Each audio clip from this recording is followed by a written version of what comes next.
Welcome to Traveler's Tales. I am your host, Greg Alonzo. Today I will be your guide through history as we take a look at what and where was Lemuria. Before we begin, just a quick reminder that we post new videos every Tuesday, Thursday, and Saturday with special editions on Thursdays. Moving right along, mythology tells us one thing while archaeology tells us another. Lemuria was a continent proposed in 1864 by zoologist Philip Schlater. He theorized that a huge landmass had sunk beneath the Indian Ocean.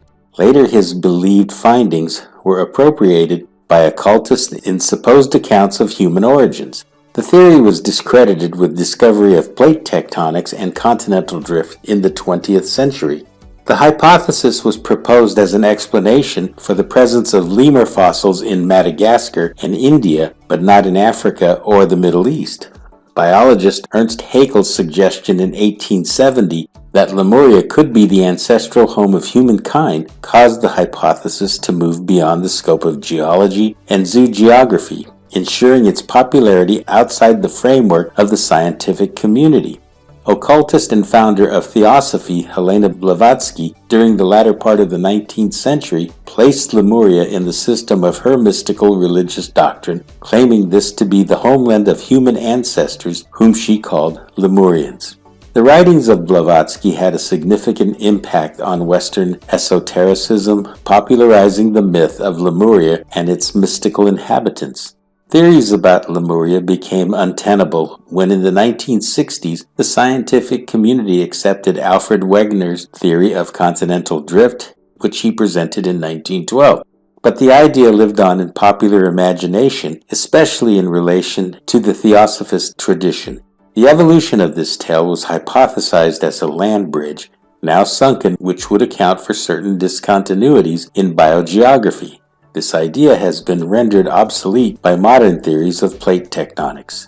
Sunken continents such as Zealandia in the Pacific, Mauritius, and the Kerguelen Plateau in the Indian Ocean do exist, yet no geological formation under the Indian or Pacific Oceans is known that could have served as a land bridge between the two continents. The idea was later incorporated into the modern philosophy of theosophy and has persisted as such a theme of pseudo-archaeology and discussion of lost lands. There is caste-fringe literature pertaining to Lemuria and related to such concepts as the Lemurian Fellowship and other things Lemurian. All share the common belief that a continent existed in what is now the Pacific Ocean or the Indian Ocean in ancient times. They also make claim that this land became submerged as a result of a geological cataclysm. An important element of the mythology of Lemuria, it was the location of the emergence of complex knowledge systems that formed the basis for later beliefs. The concept of Lemuria was then developed in detail by James Churchward, who referred to it as Mu. He also identified it as the lost continent in the Pacific Ocean. While others have also taken his land of Mu to refer to the continent of Atlantis, the relationship between Mu and Atlantis are discussed in detail in Churchward's book, The Lost Continent of Mu, the Motherland of Men. L. Sprague de Camp further elaborated this theme in his work, Lost Continents, the Atlantis Theme in History, Science, and Literature. Pseudo-archaeological and New Age beliefs about Lemuria are quite popular in this genre. Authors continue to make fantastic speculation on the lost continent.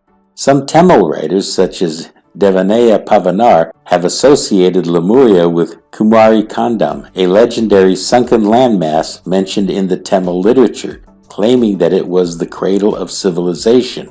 Is there any scientific proof of the existence of Lemuria?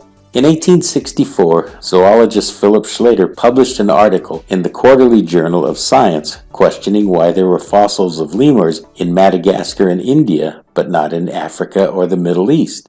Schlater proposed that Madagascar and India had once been part of the larger continent. Other scholars followed suit as previous land bridges were believed to have been commonplace. However, before the acceptance of continental drift, biologists frequently postulated the existence of submerged land bridges to account for populations of land-based species now separated by bodies of water. The Lemuria theory disappeared completely from conventional scientific consideration after theories of plate tectonic and continental drift were accepted by the larger community.